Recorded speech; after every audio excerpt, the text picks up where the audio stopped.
Ladies and gentlemen, good day and welcome to the Go Digit Q2FY26 earnings conference call hosted by ICICI Securities.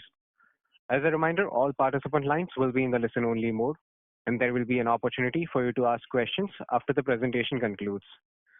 Should you need assistance during the conference call, please signal an operator by pressing star and then zero on your touchtone phone. Please note that this conference is being recorded. I now hand the conference over to Mr. Anshuman Deb from ICICI Securities. Thank you, and over to you, sir. Thanks, Sagar. Good evening, ladies and gentlemen. It's a privilege to host the senior management team of Go Digit General Insurance. I now hand over the call to Chairman, Mr. Kamesh Goyal. Over to you, sir.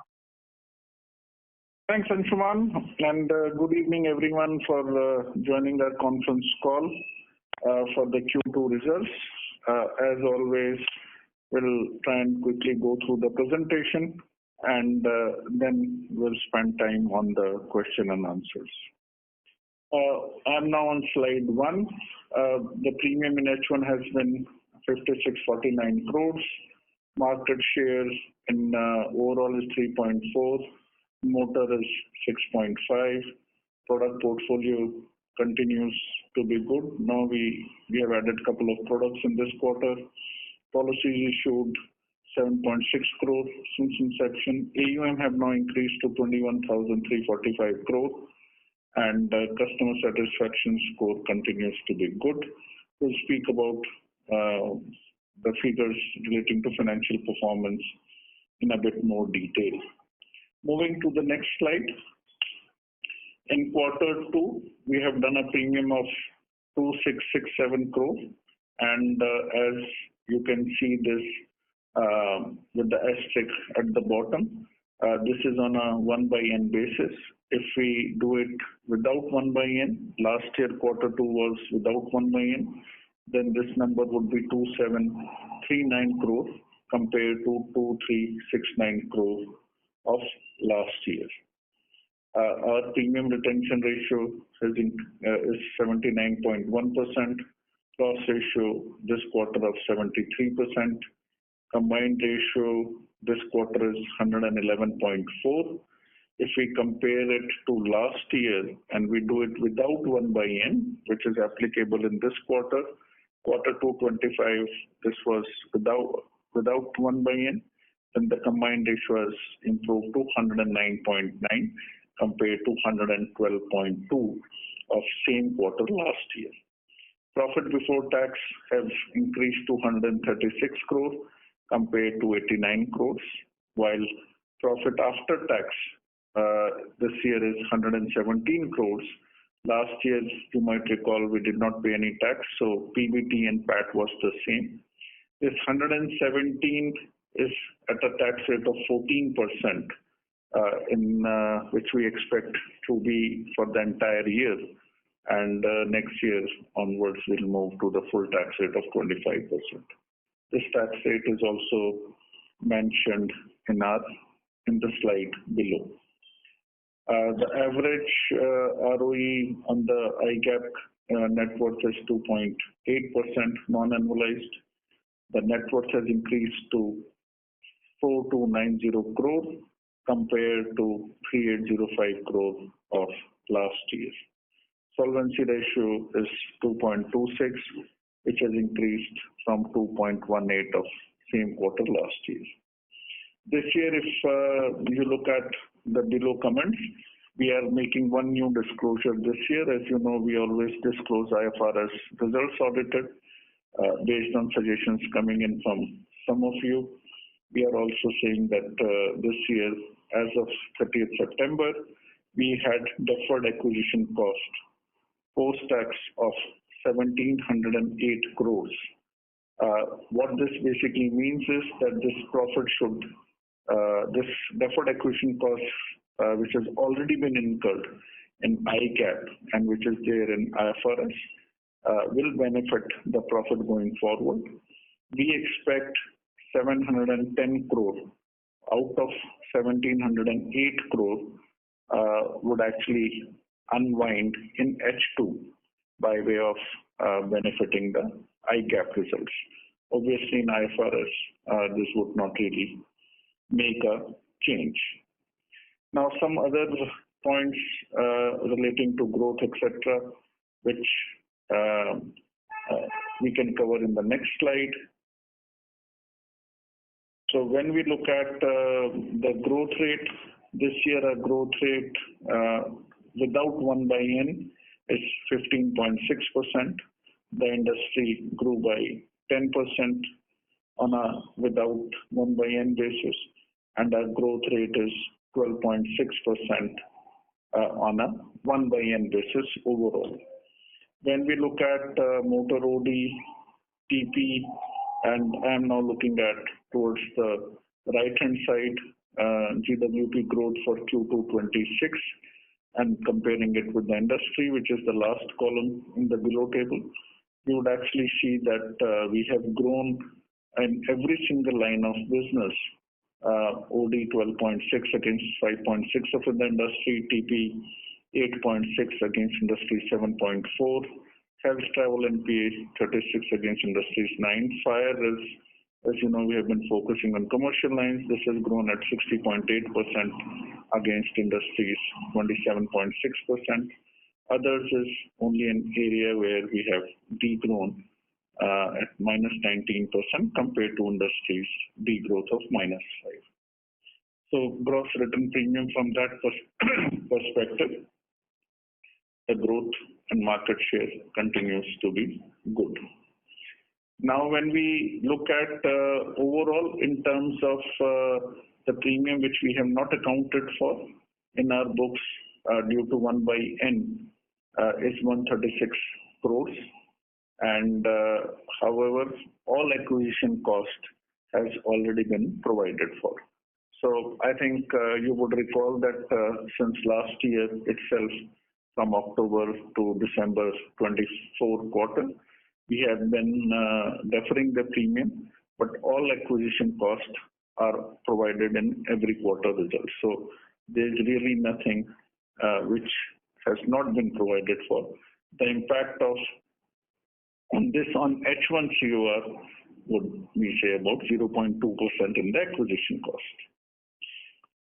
When we are looking at in terms of various growth items, private car business, we continue to do well. And when we look at our OD versus TP bifurcation for the industry and for us, last year this number was 37% OD for us and 63% TP. Industry was 41% OD and 59 TP. This year we have moved to 38% OD and 62% TP, so 1% reduction in TP, 1% increase in OD, while industry continues to be 41 and 59. Just to remind that second quarter was from a private car perspective, the sales were not that great, and sales only picked up from 22nd September onwards when the GST was reduced and the Navratras period started. I may add here that our market share in motor OD is now 6.2%, and this is the highest we have had for any quarter since the start of the company, roughly about 8 years back. In case of new cars from September 22nd to say 24th of October, our premium in new car sales, we actually have a growth of about 24%. So private car segment and two-wheeler continues to do well. Another data point which I think motors I would want to share with you is that our mix of private car, two-wheeler and CV in this quarter is 45% in private car, 30% in two-wheeler, and commercial vehicle is 25%. Two-wheeler business, most of it comes from the new two-wheelers. And as everyone knows, in case of new two-wheelers business, while commission for 5 years is provided upfront, the premium earned is over a period of 5 years. So OD premium you earned, you put in the net premium in the first year itself, you earn it in the first year. but TP premium of the future years goes towards earning in the future. So when we look at this mix in our knowledge, out of motor business of this scale or similar to the scale which we have, no insurance company has a mix of 30% in two-wheeler business. Now, on one side, it gives you the AUM from a investment income perspective, but because the fact that you earn much lower premium in the first year, but you provide for the commission for 5 years upfront, this obviously has a very major impact on the P&L. When we look at this quarter two, compared to last year, we have done 117 crore of more two-wheeler business. So last year we did 334 crores in Q2 in two-wheeler, and this year we have done, this is new two-wheeler business only I'm talking about, this year we have done 451 crore. This additional 117 crore has impacted our P&L to an extent of 53 crore of loss. Because the growth is so strong, proportion of two-wheeler is really strong, this has impacted our quarterly combined ratio by 2%. So the impact of two-wheeler business and high growth is something which is really, really substantial. And we obviously have a fairly high market share on an all-India basis in case of two-wheeler. Other business, I would, if there are any questions, I would actually cover in more details. Fire, commercial lines like marine, engineering, and liability, all of them put together, we have grown by about 53%. Fire, I've already explained, we grew by about 60%, more than 2 times the industry, leading to an overall growth rate of about 12.6% after 1 by N. Now, moving forward in terms of the motor mix as such, as we know that new vehicle sales in H1 at least till 22nd September was not that great compared to previous year, which also was not that great for new vehicle sales. Our mix, as I said, is 45 for private car, 30 for two-wheeler, and 25 for CV.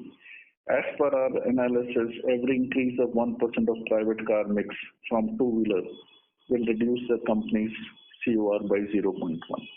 So we're just trying to give this color to basically say product mix plays a very, very important role in the Indian P&L. Obviously, things change substantially when you move to IFRS, where two-wheeler business would actually, because the commission which you are paying upfront will get deferred over the policy period. So this is something we just wanted to bring this across because, as I said, we are seeing very high growth in the two-wheeler business, which obviously under Indian accounting puts pressure on the profitability. Now moving to the next slide in terms of combined ratio, I've already covered that if we compare like to like, our combined ratio last year was 112.2. This year without 1 by N, it will be 109.9. With 1 by N, it will be 111.4. Good news is from October 25 onwards, everything will be on 1 by N basis. So we don't really have to look at 2-3 numbers separately. Claims ratio here is 73%, and overall expense ratio has reduced to 38.4. Profit after tax in quarter, the last here is 136, out of which 19 crores for the tax and 117 crores the profit after tax. Going further, I'll cover loss ratios in a bit more detail as always in the next slide. I think when we look at investments, the AUM growth continues to be good. Our leverage has slightly increased from 4.9 to 5.0. And I think if you look at also our overall capital gains in Q2, our capital gains on debt have only been 1.9 crores So when 1.4 crores, which basically means our yield on the debt fixed income portfolio for the quarter is about 1.9%. So the yield continues to be good here on the fixed income. When we look at, and this also is a disclosure I think we are making for the first time, it was on the first slide, but I thought I'll cover it here. As of 30th September, we have unrealized gains of 677 crore, out of which equity is 326 crore, including AIF and 81 bonds, and others. On the fixed, on the other than equity portfolio is 351. Moving to the next slide in terms of asset allocation, you can actually see that our asset allocation has increased to 7.3% in pure equity, 81 bonds is 10.6, and all others continue to be, fixed income continues to be a very strong portfolio in terms of rating and sovereign bonds. So I think the point I just want to highlight, because this is something which we have continuously discussed in various calls. Last year, as of September 24 for last year's period, we actually had an equity of about 2.4%. This increased to 6.4% as of 31st March, which has further increased to 7.3% as of September 25. And I also mentioned that we have been, in hindsight, lucky that we have been able to increase the equity allocation along with increasing the AUM, and we still have a decent amount of unrealized equity gains. So that really is the news on the asset allocation. And in terms of 81 bonds, etc., there is very little movement compared to the previous. Now moving to the loss ratios. Here I think if you look at in OD loss ratio in Q2 is 71.3%. If you look at Q4 loss ratio in motor OD was 70.5%. In Q2 of 25-26, loss ratio is 71.3%, which has impact of roughly about 30 crores due to various floods. On YTD basis, our loss ratio this year continues to be in OD to be 70.3%. Loss ratio of TP is more or less at par with last year. No real change in terms of TP release compared to last year in both H1 last year and H1 of this year. The increase in TP release would be less than 3% or 4% in TP release. So loss ratios in the results are driven by a normalized sort of a TP release as well as normal investment income without any major contribution of the capital gains. And this, as you know, is something we keep looking at. When we look at health business, here the loss ratios increased compared to the previous quarter of Q2. On a yearly basis, if you look at FY25 was 83.8 and F126 is 83.9. In this quarter, we wrote some government health business, which last year was in Q3. And this business, obviously, the loss ratio is 90 to 95%.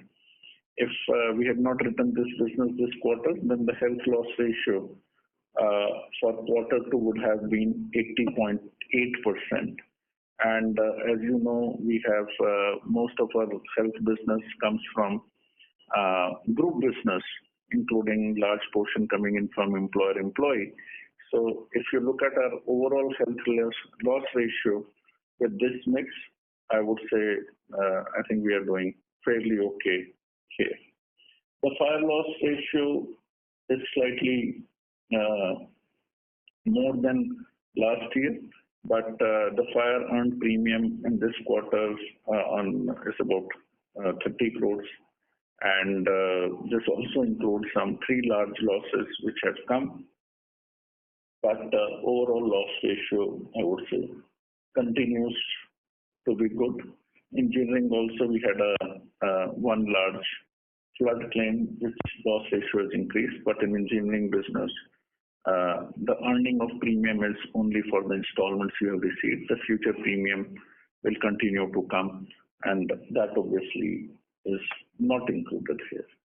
So that really is on the loss ratio side. Now moving to IFRS earning.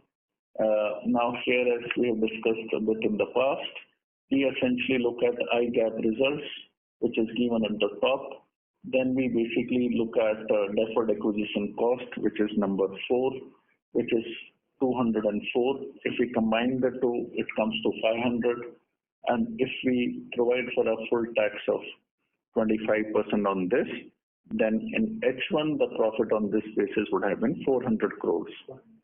400 only, no?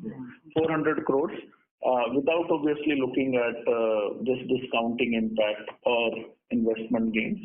Investment, obviously due to spike in yields, the investment mark to market in fixed income number is much lower, and this number, as on date, if you look at, would have already gone up.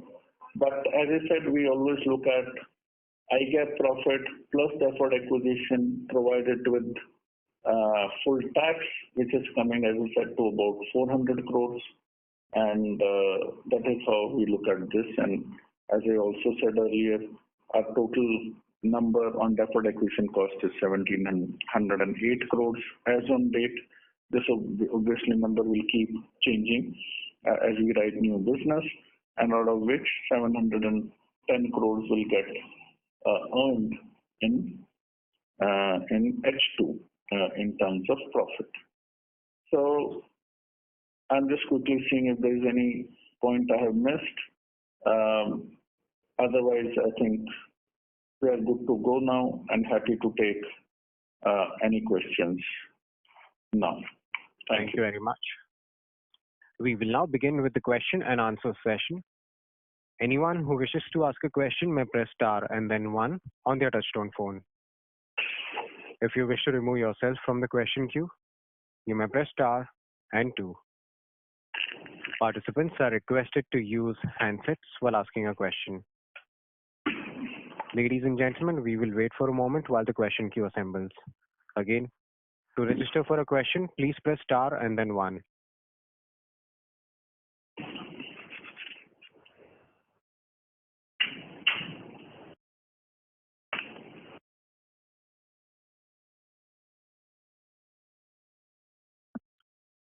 Participants, you may press star and then 1 to ask a question.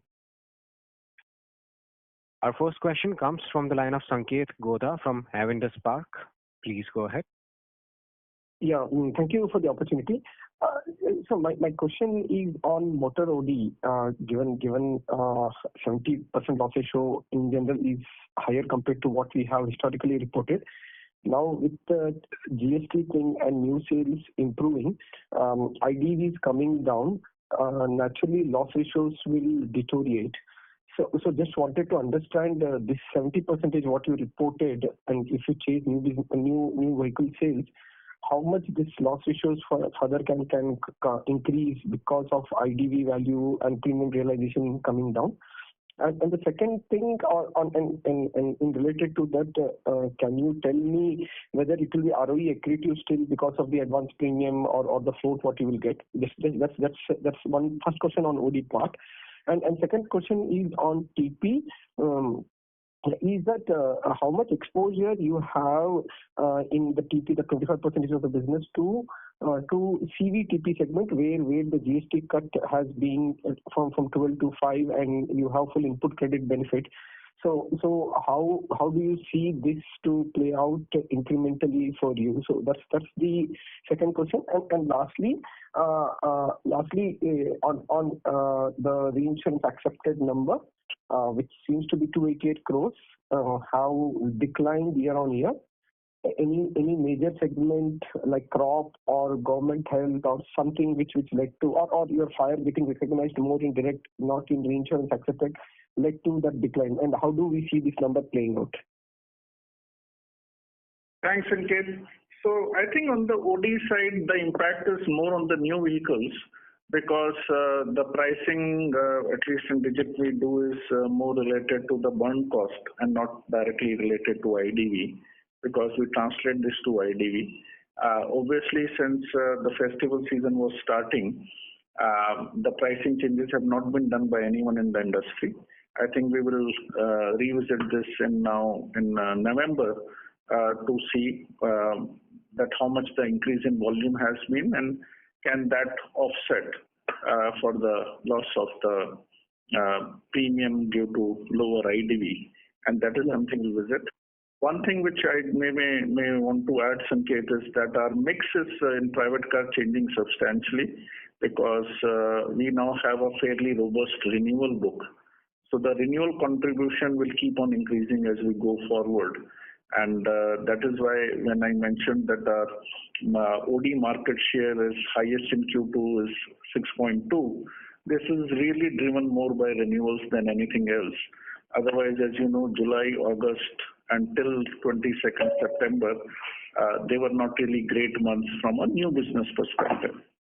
I think on TP in the commercial vehicle, because we are getting anyway the full input credit, the OD component in TP, as you know, in CV is very, very low. I think it would be less than 13%. Most of the premium is actually TP. So we don't really see any major impact coming in from the drop in the GST. And we also need to keep in mind that the CV business is more renewals and rollover business rather than new vehicles, where again the pricing is done more on a burn cost basis rather than linking directly to the CV to the IDV. And in older vehicles, the OD premium would be in single digit, depending upon what kind of a vehicle. Now, in reinsurance, I think we have always said that this business is done on a facultative basis, which basically means that we have to see every single risk and then actually see whether the pricing makes sense or not. It is very difficult for us to, I would say, anticipate what this number will be going forward. But all I can assure you is that this business will always be written like the way we write direct business on a case-to-case basis. And we don't drive this business from a target perspective.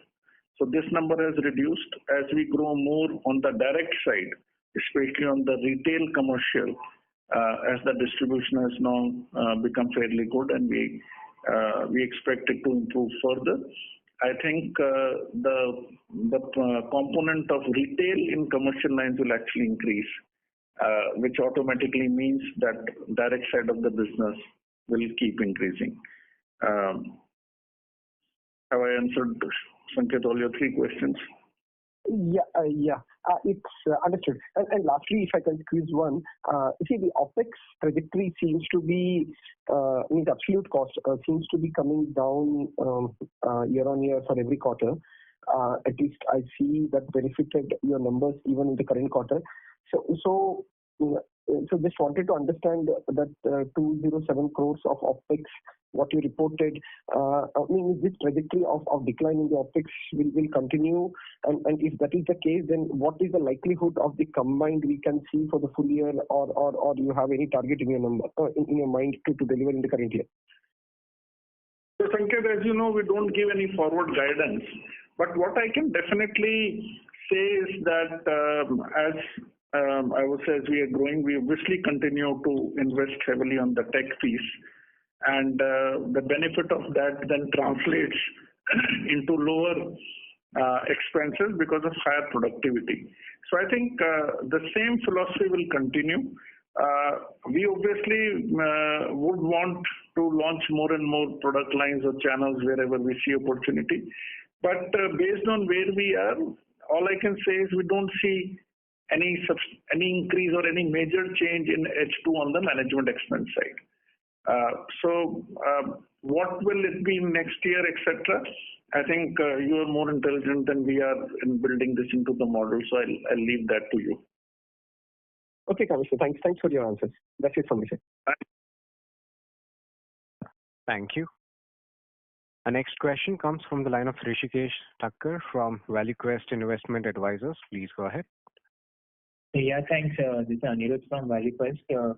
Couple of things, team, and congratulations on a good set of numbers. But on the growth outlook going ahead, right? So with the pickup in new sales that we've seen for the past month or so, and with reports of health insurance growth also increasing, do you see that going ahead, growth for industry materially improving, and thereby our growth materially improving in the times to come?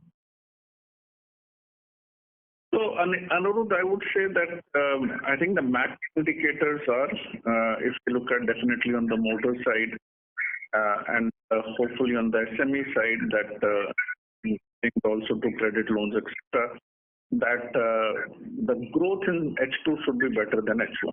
That is the macro sense we have today. And I'm sure you guys also track this much more closely than we do.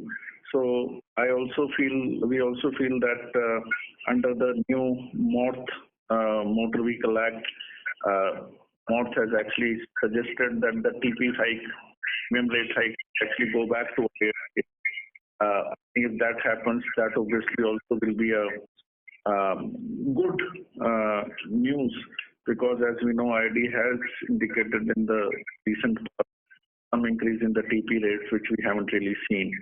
So based on macroeconomy, what is happening on motor TP, etc., I think we definitely expect to be better in terms of growth for the industry compared to what it has been, say, in H1.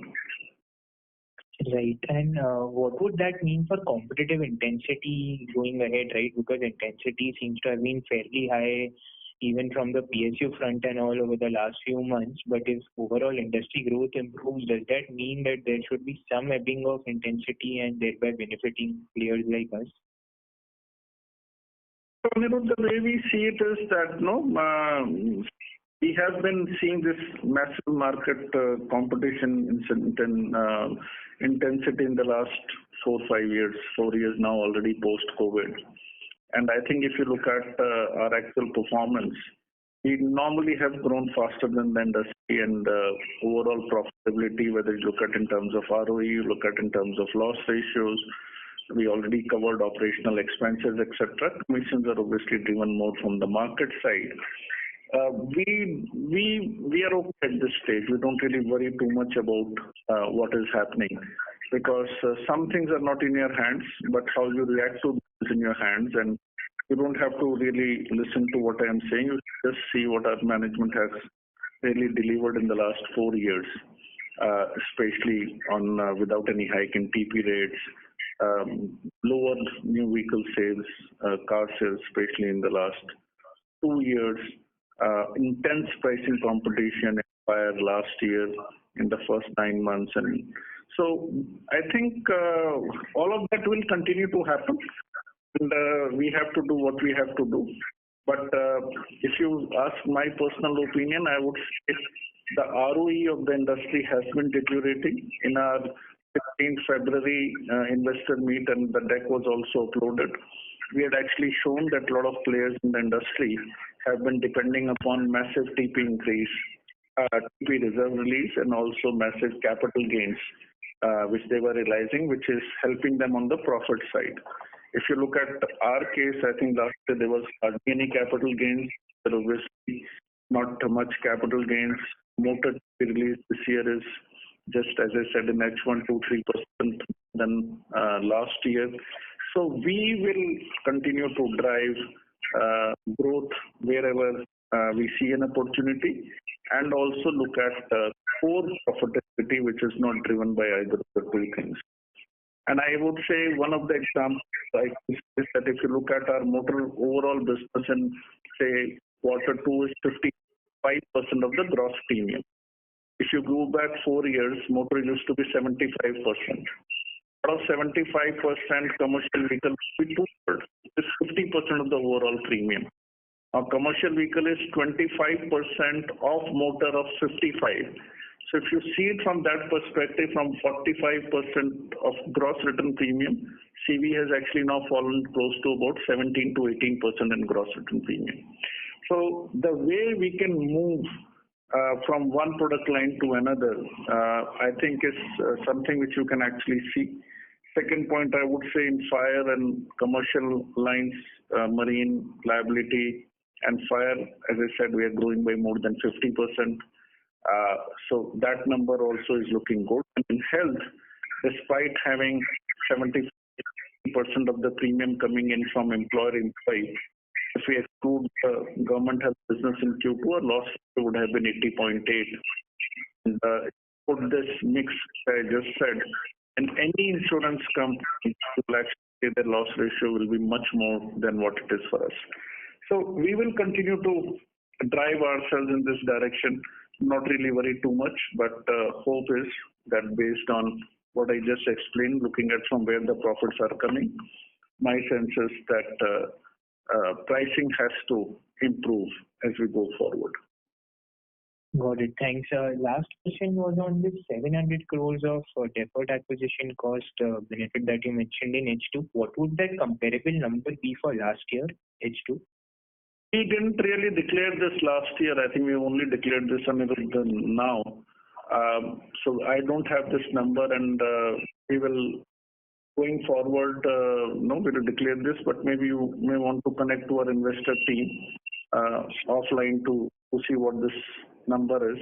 But going forward, we obviously will be declaring this every quarter. And as I said, this has come from suggestion from some of you, and also we felt that this is a very good bridge to IFRS results in terms of what the profitability is. Right. Perfect. Sure. Thanks a lot and all the best.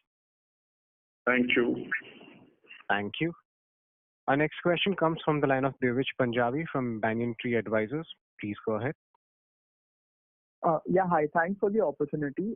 My first question was on motor OD in the two-wheeler segment. Like you mentioned, we have been doing well over there and market share has been increasing. It's like 30% of the book. So can you talk about the levers that have led to this, like in terms of the product or pricing, distribution or whatever else it may be? So I would say, I think one obviously is that on the distribution side, things have been expanding. We are continuously expanding. I think on the OEM side and private car, some of our partners have moved to direct price fetching. Some of them have not. Wherever I think direct price fetching has taken place, we have seen improvement in our market share there. Two-wheeler business, I think because we have been very consistently building this over a longer period, I think we keep on adding more and more partners. More importantly, as I said earlier, and I just want to repeat it, private car portfolio really is driven through renewals. And last year, if you recall, October and November, so Dussehra was in October, Navratras, Diwali was in November. There was a very massive sales in these 2 months. We have a very strong base coming in from there. So renewals are continuously now increasing in importance for us. So that also helps us to improve and increase our market share. Our agency and retail business also in motor is doing quite well. And that obviously helps also because it also has a very high renewal ratio. So it's really a mix of renewals, some pricing in private cars with OEMs which were gone on direct price fetching, and expanding distribution network in OEMs both for two-wheeler and four-wheeler. Sure. I just had two more questions. One was regarding the group health segment. How is the pricing intensity over there right now? Has it improved? And second is like if the impact of the 1,700 crores of deferred acquisition can be quantified to the P&L for H2, that would be very helpful. So I already said that 710 crores out of 1,700 crores will unwind in H2. I think on the pricing side, maybe September was slightly better in group health, but I would not really say that the pricing has substantially improved. and that obviously also shows in the loss ratios of all the companies. I think on the employer-employee, we would still not be growing compared to last year, and last year we obviously had degrown. So, but again, I think as an overall premium, this would become hopefully this year 18 to 20% of the gross written premium of the industry. So, if the loss ratios continue to go up, and you have also seen in the industry a lot of companies which were benefiting with old tariffs with the hospitals, a lot of that also getting revised. Our sense is that loss ratios which people expect will follow in health. It might not be that if the tariff rates increase are happening, because for a lot of companies, tariffs are getting increased after 3-4 years. So we feel that group health should really see some increase in pricing. And as and when that happens, then we, of course, would be delighted to increase our market share in that segment. Thank you. That was very helpful. Thank you. Thank you.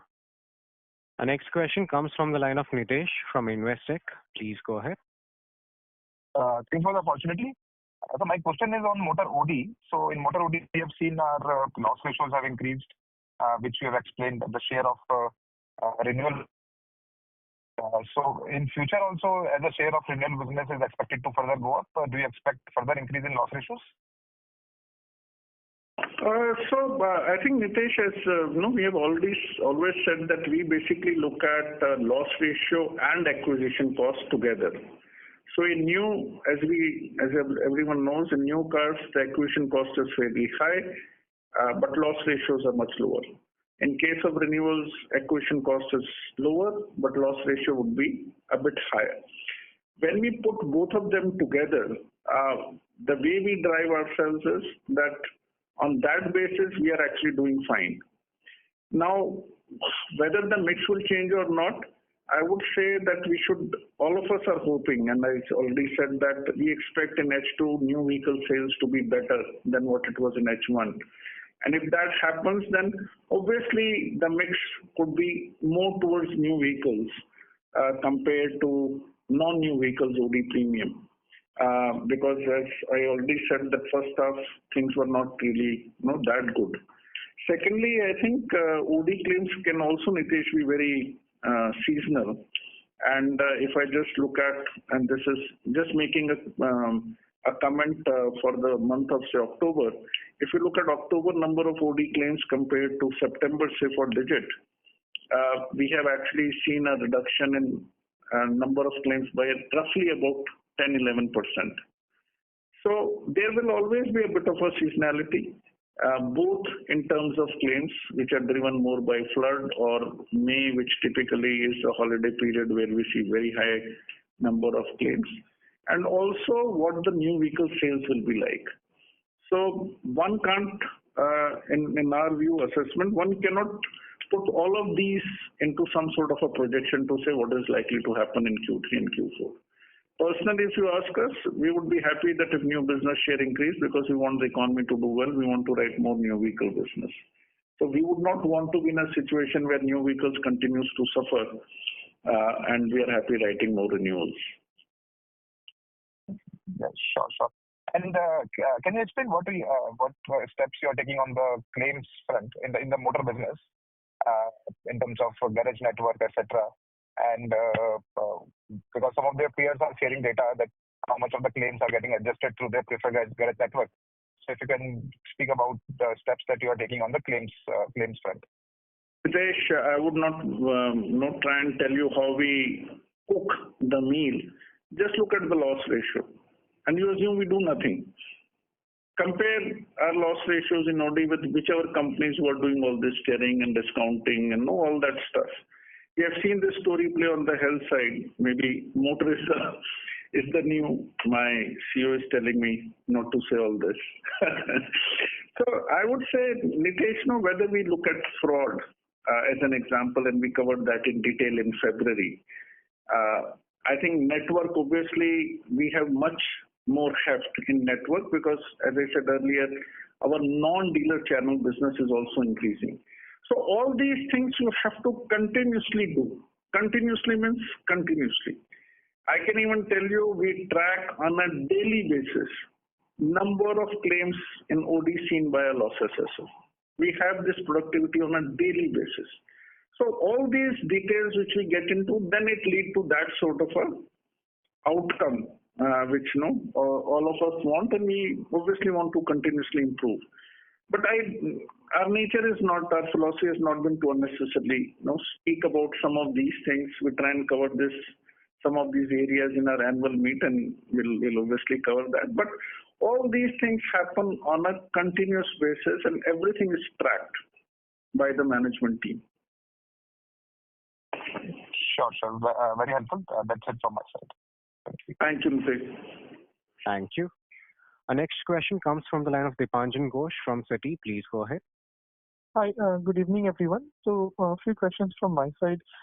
First, you mentioned that the non-employer-employee mix within group is like 70% currently. If I recall correctly, it used to be more like 80, the employer-employee mix is like 70% currently. If I recall correctly, it used to be like 80-85% few quarters back. So given that your non-employer employee has increased, just wanted to understand, despite that the claims ratio on the health part, excluding the government business, is more like stable YOY. So just, on the employer-employee business, given your focus on more small businesses and corporates, how has the loss ratio been trending in that part of the segment? Just want to get some color on that. Second, at the start of the call, you mentioned your motor business growth since, or rather post GST cuts. But if you were to compare, let's say, festive to festive on an apples-to-apples basis, can you give some color on how the growth rate would be in that case across the auspicious dates? And lastly, in terms of the motor mix you mentioned, just wanted to clarify, is it for the second quarter or first half? And if you can give the corresponding data point for the last year's base. Sorry, what is the last question, Dipanjan? I didn't. Yes, so you mentioned the motor mix between PV, two-wheeler, and CV. So just wanted to understand if it's for 2Q or 1H and the same for the last year. Sure. So last year it was 41% in private car, which has increased to 45%. Two-wheeler was 27% last year, which has increased to 30%. And in CV, it was 32% last year. In this quarter, I'm only giving Q2 figures, which is reduced to 25% this year. Now, in terms of new motor business, I would just maybe want to remind everyone that September 24, we actually had Shraddh during this period. Navratras and Dashera was in October, and if Diwali, I remember offhand, was in 4th of November. So basically, we should not be looking at September to September numbers because last year was a bit different from that perspective.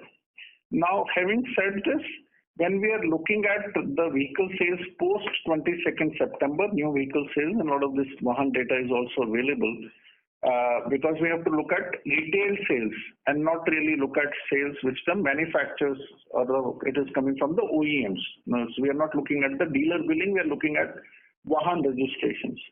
So two-wheeler has been very strong. Even if you look at October to October comparison this year, number of two-wheeler sales have been very good. And two-wheeler sales even in the H1 were pretty decent. When we look at private cars, in terms of number of units, there is one big difference which we are seeing, and it is expected to continue, that last year post-Diwali, the sales had dipped a lot. This year, when we talk to dealers and everyone, a lot of cases, the inventory is also not there for some of the models which are highly sought. So the expectation from the dealers and everyone is that the next 3-4 days also will be very strong, and people expect that the existing deliveries will continue till 7th of November. So we should ideally compare two-wheelers festival period of last year for this year at least till 7th or 10th of November, rather than just look at this period because of the reasons I have mentioned. Now coming to non-employer employee, I would say that it used to be, as you said, it used to be higher. It has reduced. It's a mix of both reasons that non-employer employee is actually growing decently, while the other business is the employer employee is not seeing that sort of a growth. However, I would not suggest Dipanjan to see it on a quarter by quarter basis, but one should see it more on a YTD basis. And also in non-employer employee, because of 1/n, we obviously cannot book all the business. So that benefit also doesn't really flow in the combined ratio. Got it. Thank you, sir, and all the best. Thanks, Dipanjan. Thank you. Our next question comes from the line of Vinod Rajamani from Nirmal Bang. Please go ahead. Thank you for the opportunity. I had two questions more at an industry level.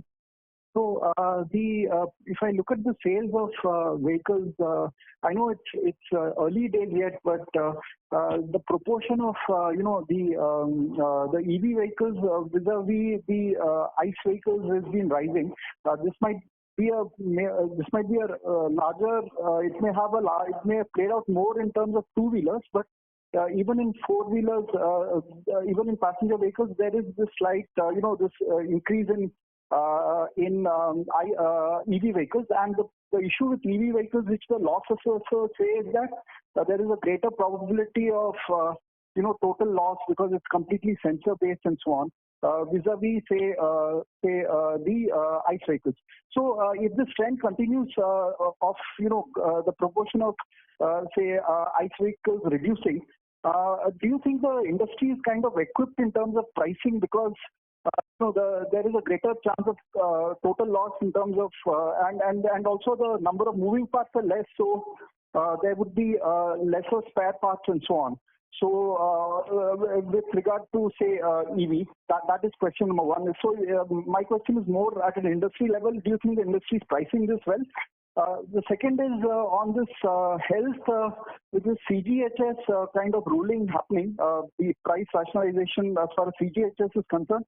Do you think the health group, say employer-employee, could benefit in terms of lesser kind of lesser issues as far as hospitals are concerned? So these are the two questions I have. Thanks, Vinod. So I think you have, I would say, explained the challenges in electric vehicles well. I think in two-wheeler, if you look at new two-wheelers have 5 years of TP and 1 year of OD. And the OD premium itself is much lower in percentage or in proportion. So two-wheeler is something where it is a lot more manageable. When we look at cars, I would say electric cars definitely have much higher claims ratio, and especially in case of floods, the repairability becomes much lower, especially if the batteries can't be repaired. And we have seen in case of two-wheelers also that not all manufacturers are in a position to repair the batteries. Based on what we see in the market, our sense is a lot of players are not pricing electric cars appropriately. And maybe our market share in electric cars, new cars, is substantially lower than in non-electric cars. So I'm not saying others are wrong or we are right. All I'm saying is based on our understanding, actually we are seeing reduced market share in new electric cars compared to what we expected it to be or for non-electric cars. Now, on the health side, I think the initiative of the industry to jointly discuss with hospitals rates, I would say, is a very welcome initiative, because this is good both for the hospitals, where there will be transparency in terms of pricing, so they know that what they will get. They don't have to negotiate with individual companies. And for companies also, the disputes will likely to come down. However, we should again keep this in mind that there are more than 12,000-13,000 hospitals. And even if we look at the top 700-800 hospitals, which contribute probably to 35% of the claims, especially in the metropolitan areas, this will take some time for the General Insurance Council to reach. But once it reaches transparency, I would say is good for the customers and all players in the industry, and one can then also price it properly. But we are still some time away from reaching some sort of a scale or tipping point where one can say that this will benefit the industry or not. Yes, thanks for the detailed response, sir. Just one follow-up. How would you kind of, in terms of the loss ratio, say on a ICE vehicle versus an EV vehicle, how would you kind of, if you had to give a kind of rough number, how would they be? What would be the difference? Is what I'm interested in knowing. So we know this will depend upon the what percentage of claims are coming due to floods, essentially. And so I would say that giving a number would mean that I would have to assume what percentage of claims will come from the floods. But in case of flood-related claims, if I have to put a number, the loss ratio of electric vehicles in cars can be 20 to 25% higher than non-electric cars. Thank you, sir. That's all I want to know. Yeah, that's all. That's something I was interested. Yeah. Yeah, when it comes. If you want more details, thinking of starting an insurance company, happy to chat on the side. Yes. Thank you. Thank you. Thank you. As there are no further questions, I now hand the conference over to the management for closing comments. So I just, wanted to thank everyone for joining the call. This was our sixth quarterly call. And since we have 2 minutes, I'll just want to repeat our philosophy so that we also know it gets reinforced within us as well as it also gets conveyed to all of you. I think we don't give forecasts not because we don't want to, but because our product mix, etc., changes substantially. We gave you a good indication of this in CV vehicles. We also explained how if pricing goes at slightly at a threshold level for us, then we start seeing very high growth, which we are seeing in commercial lines.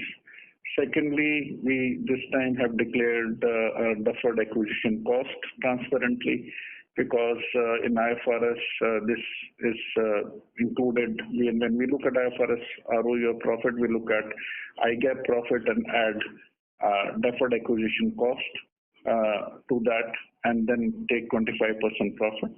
So you know clearly that this profit of coming of deferred acquisition cost will actually come. It is for real and it will come in IGAP.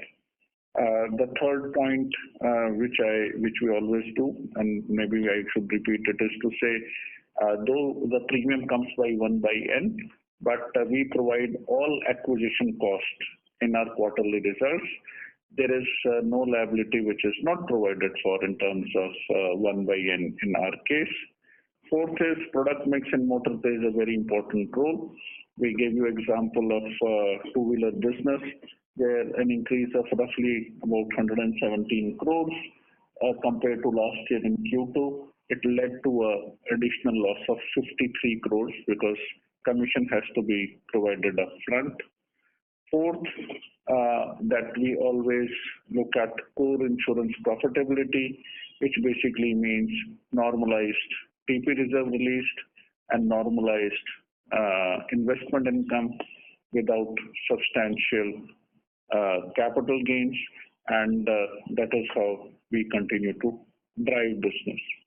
And whether it is direct or inward facultative or whatever, we will always take steps if we find a business or a segment is not giving us the desired profitability. We always take corrective action in those areas. Lastly, we are happy that in Q2 we are now we have the highest ever market share of 6.2%. So for a company which was seen only a TP player 5 years back, I think our TP and OD market share is coming close. Again, I'm not saying this is good or bad. I'm just saying that how fast the mix can change in case of digit. Thanks everyone for joining the call. Have rest of the good day. Thank you. Thank you. On behalf of ICICI Securities, that concludes this conference. Thank you for joining us, and you may now disconnect your lines.